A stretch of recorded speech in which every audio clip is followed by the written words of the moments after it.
ದೇವರ ಒಳ್ಳೆಯ ಮತ್ತು ಪ್ರೀತಿಯ ಸೃಷ್ಟಿಯಾದ ನನ್ನ ಸಹೋದರ ಸಹೋದರಿಯರೇ, ನಿಮ್ಮೆಲ್ಲರಿಗೂ ನಮ್ಮ ರಕ್ಷಕನಾದ ಯೇಸು ಕ್ರಿಸ್ತನ ಹೆಸರಿನಲ್ಲಿ ವಂದನೆ ಹಾಗೂ ಈ ದಿನದ ವಾಕ್ಯ ಧ್ಯಾನಕ್ಕಾಗಿ ಸ್ವಾಗತ. ಕರ್ತನಲ್ಲಿ ಪ್ರಿಯರೇ, ಪ್ರಾರ್ಥನೆ ಮಾಡಿಕೊಳ್ಳೋಣ. ಪರಿಶುದ್ಧನಾದ ಪರಲೋಕದ ತಂದೆಯೇ, ನಮ್ಮ ರಕ್ಷಕನಾದ ಯೇಸು ಕ್ರಿಸ್ತನ ತಂದೆಯು ದೇವರು ಆಗಿರುವಾತನೇ, ನಿನ್ನ ಪರಿಶುದ್ಧ ನಾಮಕ್ಕೆ ಸ್ತೋತ್ರವಾಗಲಿ. ಅಪ್ಪ, ಈ ದಿನ ನಾವೆಲ್ಲರೂ ವಾಕ್ಯ ಧ್ಯಾನದಲ್ಲಿ ಒಟ್ಟಾಗಿ ಕೂಡಿ ಪ್ರಾರ್ಥಿಸಲು, ವಾಕ್ಯ ಧ್ಯಾನ ಮಾಡಲು ಕೊಟ್ಟಂಥ ಕೃಪೆಗಾಗಿ ಸ್ತೋತ್ರಪ್ಪ. ವಾಕ್ಯ ಧ್ಯಾನದಲ್ಲಿ ನಿಮ್ಮ ಸತ್ಯದ ಆತ್ಮನ ಮೂಲಕ ನಮ್ಮೆಲ್ಲರೊಟ್ಟಿಗೆ ಮಾತನಾಡಿ ನಿನ್ನ ವಾಕ್ಯಗಳನ್ನು ನಮಗೆ ತಿಳಿಸಿಕೊಟ್ಟು ಅದರಂತೆ ನಾವು ನಡೆಯಲು, ಅದನ್ನು ನಾವು ನಂಬಲು ಸಹಾಯ ಮಾಡಬೇಕಾಗಿ ಯೇಸುವಿನ ಹೆಸರಿನಲ್ಲಿ ಬೇಡಿ ಹೊಂದಿದ್ದೇವೆ ನಮ್ಮ ತಂದೆಯೇ, ಆಮೇನ್. ಕರ್ತನಲ್ಲಿ ಪ್ರಿಯರೇ, ಈ ದಿನ ನಾನು ಆರಿಸಿಕೊಂಡಿರುವಂತಹ ಭಾಗ ಲೋಕ ಉಂಟಾಗುವುದಕ್ಕಿಂತ ಮುಂಚಿನಿಂದಲೂ ಯೇಸು ಸ್ವಾಮಿ ಇದ್ದರು. ಕರ್ತನಲ್ಲಿ ಪ್ರಿಯರೇ, ಈ ಲೋಕವು ಉಂಟಾಗುವುದಕ್ಕಿಂತ ಮುಂಚಿನಿಂದಲೂ ಯೇಸು ಸ್ವಾಮಿ ಇದ್ದರು ಎಂಬುದನ್ನು ಕೆಲವರು ನಂಬುತ್ತಾರೆ, ಇನ್ನು ಕೆಲವರು ನಂಬುವುದಿಲ್ಲ. ಕರ್ತನಲ್ಲಿ ಪ್ರಿಯರೇ, ಲೋಕ ಉಂಟಾಗುವುದಕ್ಕಿಂತ ಮುಂಚೆಯೇ ಯೇಸು ಸ್ವಾಮಿ ಇದ್ದರು ಎನ್ನುವುದಕ್ಕೆ ಉದಾಹರಣೆ ಬೈಬಲಲ್ಲಿ ನಮಗೆ ಅನೇಕ ವಾಕ್ಯಗಳು ಸಿಕ್ಕುತ್ತವೆ.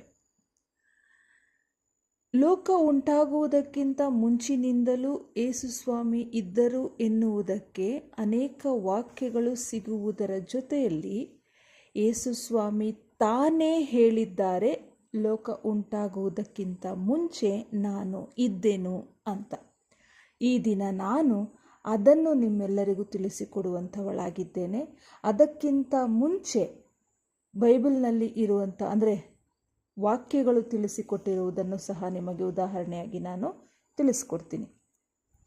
ಕರ್ತನಲ್ಲಿ ಪ್ರಿಯರೇ, ಯೋಹಾನನು ಬರೆದ ಸುವಾರ್ತೆ 1ನೇ ಅಧ್ಯಾಯ 1-3 ವಚನಗಳಲ್ಲಿ ಈ ರೀತಿಯಾಗಿ ಬರೆಯಲ್ಪಟ್ಟಿದೆ. ಆದಿಯಲ್ಲಿ ವಾಕ್ಯವಿತ್ತು, ಆ ವಾಕ್ಯವು ದೇವರ ಬಳಿಯಲ್ಲಿತ್ತು, ಆ ವಾಕ್ಯವು ದೇವರಾಗಿತ್ತು, ಆ ವಾಕ್ಯವೆಂಬುವವನು ಆದಿಯಲ್ಲಿ ದೇವರ ಬಳಿಯಲ್ಲಿದ್ದನು, ಆತನ ಮೂಲಕವಾಗಿ ಸಮಸ್ತವು ಉಂಟಾಯಿತು. ಆತನ ಮೂಲಕವಾಗಿ ಸಮಸ್ತವು ಉಂಟಾಯಿತು. ಉಂಟಾಗಿರುವ ವಸ್ತುಗಳಲ್ಲಿ ಆತನಿಲ್ಲದೆ ಒಂದಾದರೂ ಉಂಟಾಗಲಿಲ್ಲ. ಆತನಲ್ಲಿ ಜೀವವಿತ್ತು. ಈ ವಾಕ್ಯ ನಮಗೆಲ್ಲರಿಗೂ ಚಿರಪರಿಚಿತವಾಗಿದೆ, ಆದರೂ ಇದನ್ನು ಸೂಕ್ಷ್ಮವಾಗಿ ನಾವು ಗಮನಿಸಬೇಕು. ಮತ್ತು ಯೋಹಾನನು ಬರೆದ ಸುವಾರ್ತೆ 1ನೇ ಅಧ್ಯಾಯ 14ನೇ ವಚನದಲ್ಲಿ ಈ ರೀತಿಯಾಗಿ ಬರೆಯಲ್ಪಟ್ಟಿದೆ, ಆ ವಾಕ್ಯವೆಂಬುವವನು ನರಾವತಾರ ಎತ್ತಿ ನಮ್ಮ ಮಧ್ಯದಲ್ಲಿ ವಾಸ ಮಾಡಿದನು. ಆ ವಾಕ್ಯವೆಂಬುವವನು ನರಾವತಾರ ಎತ್ತಿ ನಮ್ಮ ಮಧ್ಯದಲ್ಲಿ ವಾಸ ಮಾಡಿದನು ಎಂದು ಬರೆಯಲ್ಪಟ್ಟಿದೆ. ಆದಿಕಾಂಡ 1ನೇ ಅಧ್ಯಾಯ 26ನೇ ವಚನದಲ್ಲಿ ಈ ರೀತಿಯಾಗಿ ಬರೆಯಲ್ಪಟ್ಟಿದೆ, ಆಮೇಲೆ ದೇವರು ನಮ್ಮ ಸ್ವರೂಪದಲ್ಲಿ ನಮ್ಮ ಹೋಲಿಕೆಗೆ ಸರಿಯಾಗಿ ಮನುಷ್ಯರನ್ನು ಉಂಟು ಮಾಡೋಣ. ನೋಡ್ರಿ, ಇಲ್ಲಿ ನಮ್ಮ ಸ್ವರೂಪದಲ್ಲಿ ನಮ್ಮ ಹೋಲಿಕೆಗೆ ಸರಿಯಾಗಿ ಮನುಷ್ಯರನ್ನು ಉಂಟು ಮಾಡೋಣ. ಅಂದರೆ ನಮ್ಮ ಅನ್ನುವಂಥದ್ದಲ್ಲಿ ಬಹುವಚನವನ್ನು ತೋರಿಸ್ತಾ ಇದೆ, ಅಂದರೆ ಒಂದಕ್ಕಿಂತ ಹೆಚ್ಚು ಅನ್ನುವ ಅರ್ಥ.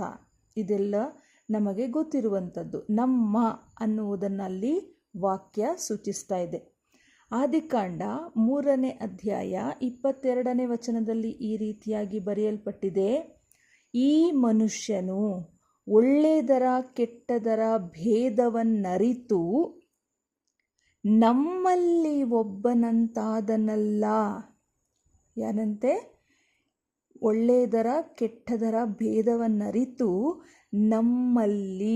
ನಮ್ಮಲ್ಲಿ ಒಬ್ಬನಂತಾದನಲ್ಲ. ಅಂದರೆ ಅಲ್ಲಿ ಸಹಿತ ಬಹುವಚನ ಇದೆ. ಕರ್ತನಲ್ಲಿ ಪ್ರಿಯರೇ, ಲೋಕ ಉಂಟಾಗುವುದಕ್ಕಿಂತ ಮುಂಚೆ ಯೇಸು ಸ್ವಾಮಿ ಇದ್ದರು ಎನ್ನುವುದನ್ನು ಈ ಎಲ್ಲ ವಾಕ್ಯಗಳ ಮೂಲಕ ನಾವು ತಿಳಿಯಬಹುದು.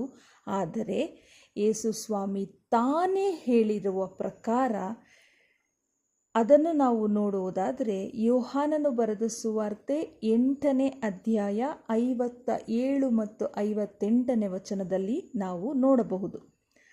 ಯಹೂದ್ಯರು, ನಿನಗೆ ಇನ್ನೂ 50 ವರ್ಷವಾಗಿಲ್ಲ, ಅಬ್ರಹಾಮನನ್ನು ನೋಡಿದ್ದೀಯಾ ಅಂತ ಯೇಸುಸ್ವಾಮಿನವರು ಕೇಳ್ತಾರೆ. ಯಹೂದ್ಯರು ಯೇಸುಸ್ವಾಮಿನ ಕೇಳ್ತಾರೆ, ನಿನಗೆ ಇನ್ನೂ 50 ವರ್ಷವಾಗಿಲ್ಲ, ಅಬ್ರಹಾಮನನ್ನು ನೋಡಿದ್ದೀಯಾ ಅಂದಾಗ ಯೇಸುಸ್ವಾಮಿ, ನಿಮಗೆ ನಿಜ ನಿಜವಾಗಿ ಹೇಳುತ್ತೇನೆ, ಅಬ್ರಹಾಮನು ಹುಟ್ಟುವುದಕ್ಕಿಂತ ಮುಂಚಿನಿಂದಲೂ ನಾನು ಇದ್ದೇನೆ ಅಂದನು. ಏನಂತೆ? ಅಬ್ರಹಾಮನು ಹುಟ್ಟುವುದಕ್ಕಿಂತ ಮುಂಚಿನಿಂದಲೂ ನಾನು ಇದ್ದೇನೆ. ಇದು ಯೇಸುಸ್ವಾಮಿ ಸ್ವತಃ ತಾನೇ ಹೇಳಿದಂಥ ಮಾತು. ಮತ್ತು ಇನ್ನೊಂದು ಉದಾಹರಣೆಯಾಗಿ ಹೇಳೋದಾದರೆ, ಯೋಹಾನನು ಬರೆದ ಸುವಾರ್ತೆ 17ನೇ ಅಧ್ಯಾಯ 5ನೇ ವಚನದಲ್ಲಿ ಈ ರೀತಿಯಾಗಿ ಬರೆಯಲ್ಪಟ್ಟಿದೆ. ಯೇಸು ಸ್ವಾಮಿ ನಮ್ಮೆಲ್ಲರಿಗಾಗಿ ತಂದೆ ದೇವರಿಗೆ ಮಾಡಿದ ಪ್ರಾರ್ಥನೆಯಲ್ಲಿ ಈ ರೀತಿಯಾಗಿ ಹೇಳಿದ್ದಾರೆ, ತಂದೆಯೇ, ನೀನು ನಿನ್ನ ಬಳಿಯಲ್ಲಿ ನನ್ನನ್ನು ಮಹಿಮೆ ಪಡಿಸು. ತಂದೆಯೇ, ನೀನು ನಿನ್ನ ಬಳಿಯಲ್ಲಿ ನನ್ನನ್ನು ಮಹಿಮೆ ಪಡಿಸು. ಲೋಕ ಉಂಟಾಗುವುದಕ್ಕಿಂತ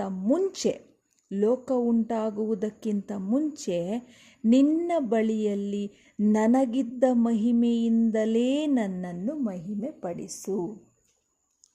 ಇಲ್ಲಿ ಸ್ಪಷ್ಟವಾಗಿ ತಿಳಿಸ್ತಾ ಇದ್ದಾರೆ, ಲೋಕ ಉಂಟಾಗುವುದಕ್ಕಿಂತ ಮುಂಚೆ ನಿನ್ನ ಬಳಿಯಲ್ಲಿ ನನಗಿದ್ದ ಮಹಿಮೆಯಿಂದಲೇ ನನ್ನನ್ನು ಮಹಿಮೆ ಪಡಿಸು. ಕರ್ತನಲ್ಲಿ ಪ್ರಿಯರೇ, ಈ ವಾಕ್ಯಗಳ ಮುಖಾಂತರ ನಾವು ತಿಳಿದುಕೊಳ್ಳಬಹುದು, ಯೇಸುಸ್ವಾಮಿ ತಾನೇ ಹೇಳಿದ ಮಾತುಗಳು ಮತ್ತು ಇತರ ವಾಕ್ಯಗಳ ಮುಖಾಂತರವಾಗಿ ನಾವು ತಿಳಿದುಕೊಳ್ಳಬಹುದು, ಲೋಕ ಉಂಟಾಗುವುದಕ್ಕಿಂತ ಮುಂಚೆಯೇ ಯೇಸು ಸ್ವಾಮಿ ಇದ್ದರು. ಆತನಿಂದಲೇ, ಆತನ ಮೂಲಕವಾಗಿಯೇ ಸಮಸ್ತವು ಉಂಟಾಯಿತು. ಉಂಟಾದದರಲ್ಲಿ ಆತನಿಲ್ಲದೆ ಒಂದು ಉಂಟಾಗಲಿಲ್ಲ. ವಾಕ್ಯ ಕೇಳಿದ ನಿಮ್ಮೆಲ್ಲರನ್ನು ತಂದೆ ದೇವರು ಹೆಚ್ಚಾಗಿ ಆಶೀರ್ವದಿಸಲಿ. ಪ್ರಾರ್ಥನೆ ಮಾಡೋಣ. ಪರಿಶುದ್ಧನಾದ ಪರಲೋಕದ ತಂದೆಯೇ, ಅಪ್ಪ, ಕೊಟ್ಟಂಥ ವಾಕ್ಯ ಭಾಗಕ್ಕಾಗಿ ಕೋಟಿ ಕೋಟಿ ಸ್ತೋತ್ರ. ಕರ್ತನೆ ಅಪ್ಪ, ನಿಮ್ಮ ವಾಕ್ಯದ ಗೂಢಾರ್ಥಗಳನ್ನು ತಿಳಿದುಕೊಳ್ಳಲು ನಮಗೆ ನಿಮ್ಮ ಸತ್ಯದ ಆತ್ಮನ ಮೂಲಕ ಸಹಾಯ ಮಾಡುತ್ತಿರುವುದಕ್ಕಾಗಿ ಸ್ತೋತ್ರ. ಹೆಚ್ಚೆಚ್ಚಾಗಿ ನಿನ್ನ ವಾಕ್ಯಗಳನ್ನು ಕಲಿಯಲು ನಮಗೆ ಸಹಾಯ ಮಾಡುತ್ತಿದ್ದಿ, ಅದಕ್ಕಾಗಿ ಸ್ತೋತ್ರ ಸ್ವಾಮಿ. ಇದೇ ರೀತಿಯಾಗಿ ನಮ್ಮನ್ನು ಇನ್ನೂ ಹೆಚ್ಚಾಗಿ ಆಶೀರ್ವದಿಸಿ, ನಿಮ್ಮಲ್ಲಿ ನಾವು ಇನ್ನಷ್ಟು ಬಲ ಹೊಂದಲು, ನಂಬಿಕೆಯಲ್ಲಿ ದೃಢವಾಗಿರಲು ಸಹಾಯ ಮಾಡಬೇಕಾಗಿ ಪುನರುತ್ಥಾನವಾದ ಯೇಸು ಕ್ರಿಸ್ತನ ಹೆಸರಿನಲ್ಲಿ ನಂಬಿ ಬೇಡಿ ಹೊಂದಿದ್ದೇವೆ ನಮ್ಮ ತಂದೆಯೇ, ಆಮೇನ್. ಕರ್ತನಲ್ಲಿ ಪ್ರಿಯರೇ, ತಂದೆ ದೇವರು ನಿಮ್ಮೆಲ್ಲರನ್ನು ಹೆಚ್ಚಾಗಿ ಆಶೀರ್ವದಿಸಿ ಕಾಯ್ದು ಕಾಪಾಡಿ ಕೈ ಹಿಡಿದು ನಡೆಸಲಿ. ಸದಾ ವಾಕ್ಯಗಳನ್ನು ಓದುತ್ತಾ ಇರಿ ಮತ್ತು ಓದಿ ಸರಿಯಾದ ರೀತಿಯಲ್ಲಿ ಅರ್ಥ ಮಾಡಿಕೊಳ್ಳಿರಿ. ಇದಕ್ಕೆ ಸತ್ಯದ ಆತ್ಮನು ನಿಮಗೆ ಸಹಾಯ ಮಾಡುತ್ತಾರೆ.